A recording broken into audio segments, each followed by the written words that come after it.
Good evening. Tonight, Wednesday night, we welcome everybody to our weekly Zera Shimshon class. Since we have Baruch Hashem newcomers and very exciting, my parents, which are with us, my mother, my father. So we're going to give another I know we kind of do this every time, but I think it's very important for us to give a very brief introduction again, coming for all our newcomers. We'd like to welcome Yaakov Amsalem as well, as a first time for Zera Shimshon newcomer. So Yaakov comes on a daily basis, Baruch Hashem, but also Yaakov, wave to everybody, say hi. Hello. Okay, good evening. The Zera Shimshon is a very special book, not only because the content is rich and very, very interesting. However, the author himself was, okay, we pause. Welcome, Joel Goldman. Wait all week for this. Can you get a chair and sit right next to me, Joel? Thanks. Okay.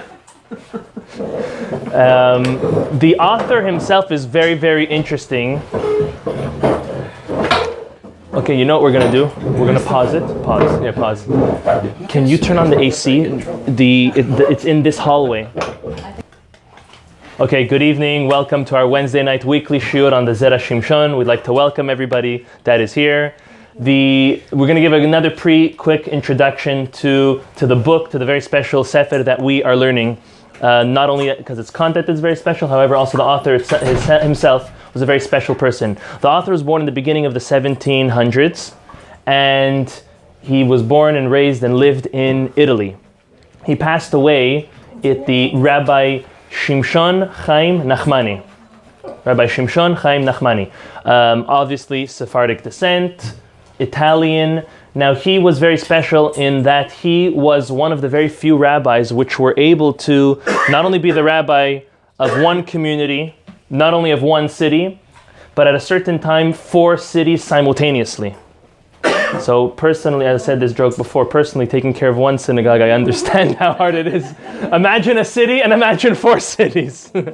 So very, very special. As a rabbi, I couldn't even consider myself a colleague to the gadol. But as a fellow rabbi, I could definitely see how challenging and how amazing of a person someone had to be the rabbi over 4 cities in Italy at one moment. Now, something a little bit sad about the rabbi is that he had one son, and that one son passed away before he was able to get married and have children. So the way he felt to contribute to Klal Yisrael, to the Jewish people, was through his students. We know that always when there's a teacher, a rabbi, their students become their children. Yet back in the day, there was no media, there was no recorders, there was no video recording, and the only way for a teacher to be renowned was either if he was one of the very, very, very, very few, or more popularly, putting and writing a book together and then passing that on to the students and to the students and to the students. Yet, as we can imagine, as now, and even back then was still towards the beginning of the printing press, and books were coming out left, right, and center. Nowadays, it's even harder. How many books? Every day a new book is coming out, thank God, even on the topic of Torah. So how would he guarantee that his book would be a book that would be read? He wrote something very, very interesting, I'd say daring, gutsy, even in his introduction. Now, it would be a little funny to say, how could he write such a thing? However, based on what he writes, and we saw the stories and the truth that comes out from it, we definitely see that it wasn't written only as a propaganda or as advertisement for himself. Rather, it was because it is a very, very true thing. And he writes, and as I said, we can open up all the books in these shelves, and we won't find in any of the introductions one rabbi that writes as such. He comes and he pleads, God took my son away at a young age, and please learn the Torah that I'm giving over to the world, and that I will be there. He says, I will be there for you in times when you will need health, when you will need happiness, success, for you, your children, parnasa, yeshuot, salvation. And he writes it, and if you read the introduction, if it's even brought down in the English introduction, all of those promises are there. And what we're learning now which is very, very special, is we're learning a book in English that Art Scroll put together, which takes excerpts from this book and adds also stories and true stories of miracles which relate around people who started learning or doing for this Sefer. So we're talking now, passed away the late 1700s, so that's already over 200 years that the rabbi has passed, and still today miracles are happening based on these accounts. Already within the community, we're not going to go into now, we've said already within the community, already those who've engaged in the book, whether in the classes or purchasing it and reading from it, or I even have individuals who came to me and bought 1 or 2 copies and said, Rabbi, give these to those who can't afford it in order that they can join. And these individuals have had already miracles firsthand that have already happened. So besides for our segula, that the Torah itself tells us that when one learns Torah, all that great happens, we have an additional benefit, the promise of the author himself.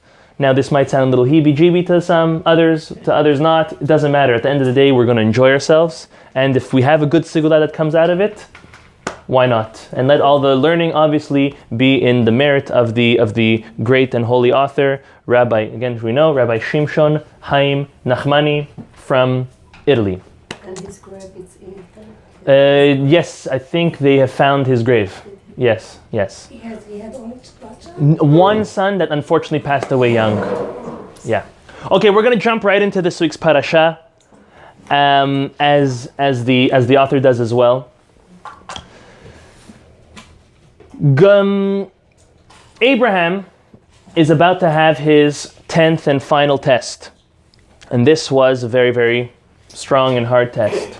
We know that he had 9 preceding ones, amongst them the test of leaving his homeland, his birthplace, his parents' home, the circumcision, doing it to himself, which at the age of 90 years old is not something easy to do, recuperate from, and even do it with a smile, right?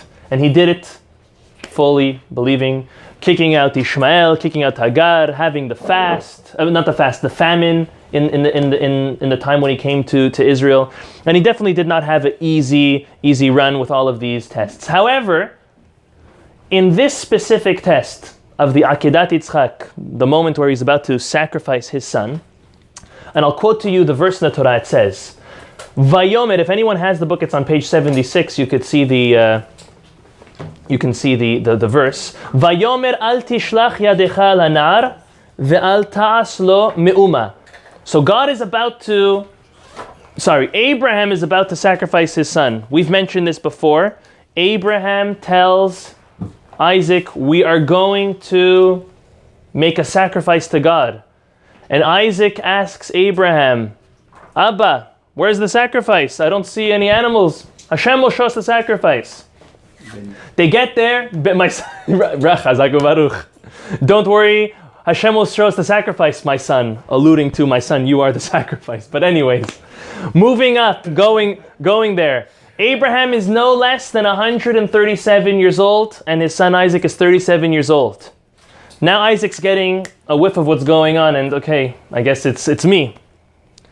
And his father approaches the altar with him, and almost no words were being said. It was all, I have my father in the room. A father and a son can communicate without words. Just with the look, just with the appearance. And there was no communication going on, and Isaac understood that this is where he's going, and this is what his father's going to do. Yet Isaac does something very interesting. Isaac, the Midrash tells us, requests from his father, Abba, bind me, tie me up. But God didn't tell Abraham to tie Isaac up. Tie me up just in case, out of instinct, I lash out either my arm or my leg, and I hurt you. Again, 37 years old and 137 years old. Kibud Abba. Look at the depth and the respect. And so it was. Abraham has the knife, and it's on Isaac's throat.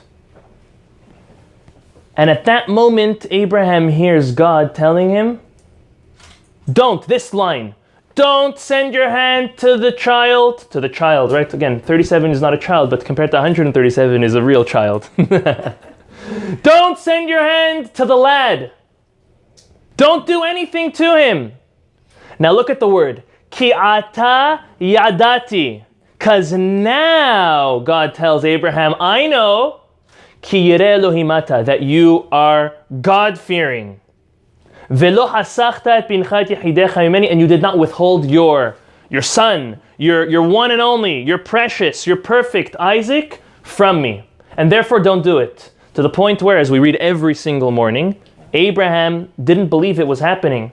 He thought it was the evil inclination telling him, trying to stop him from fulfilling his most greatest mitzvah in the world and his 10th and final test. And he didn't listen. And then we see that Malach came again to him and told him, hey, and he repeated it. After twice already, Abraham knew it was for real and that his mitzvah was completely fulfilled. Now, the Zohar, before we get into Zera Shimshon, I want to give us a little bit of a background.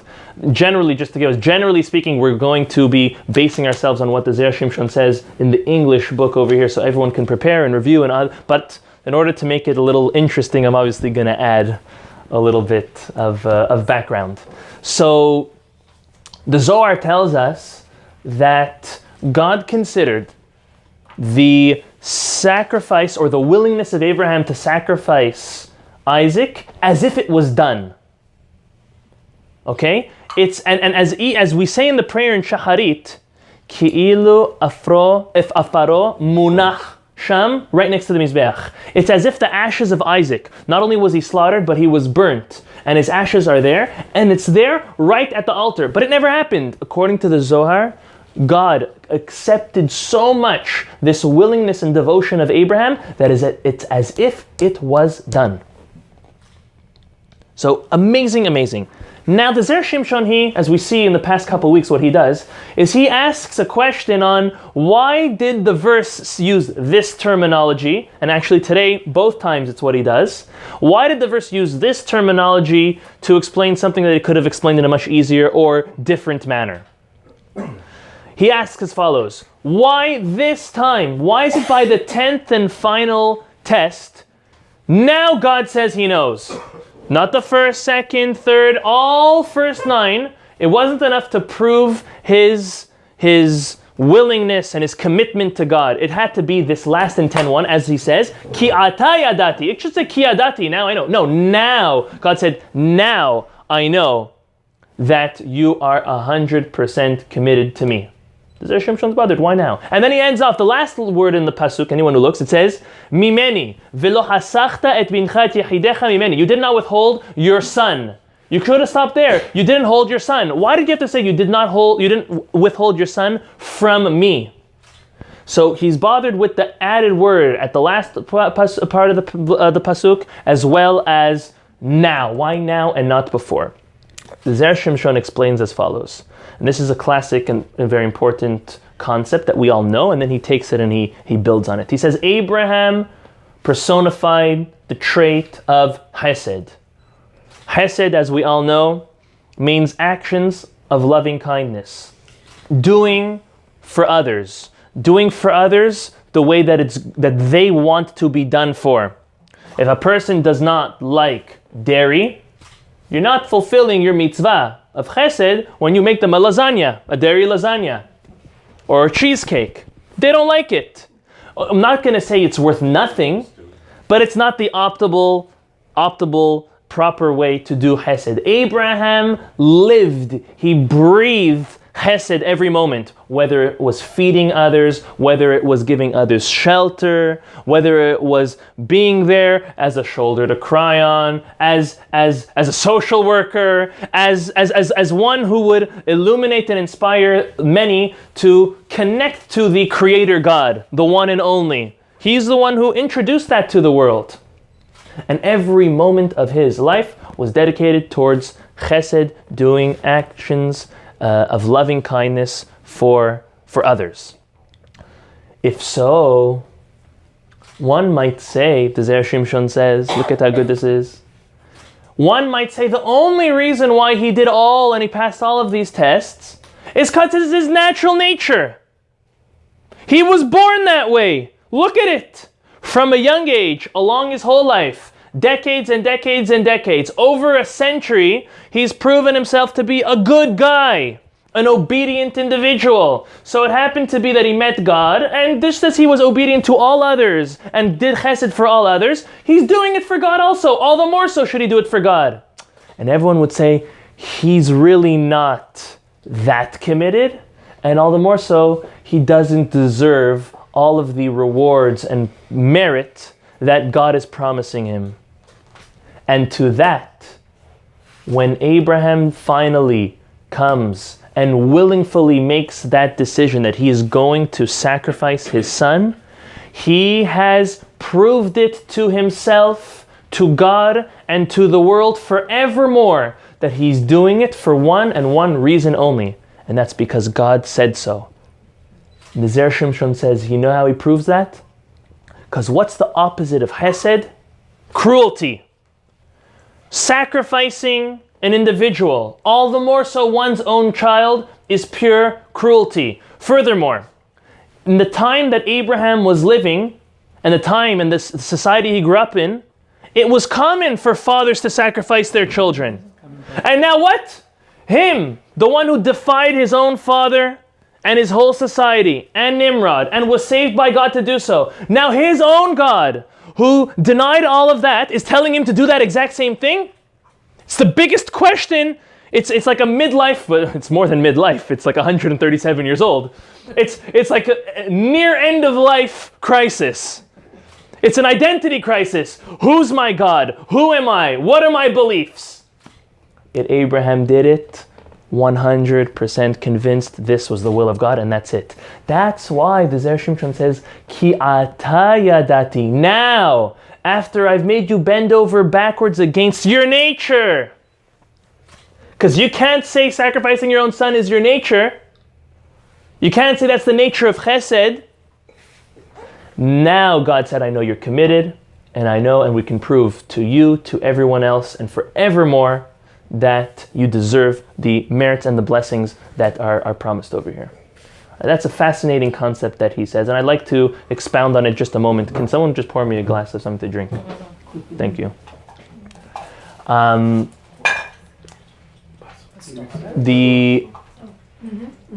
Does he talks about where Sam with all this? He does. Again, we have to remember that this book only, thank you very much, takes 2 excerpts out of between 30 and 40 divrei Torah that the rabbi speaks about from the Hebrew copies.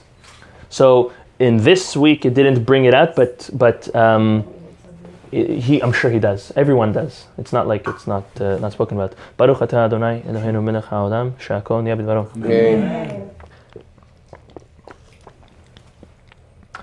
b'dvaro. Just to answer his second question of why Mimeni, because Mimeni comes and teaches us that Abraham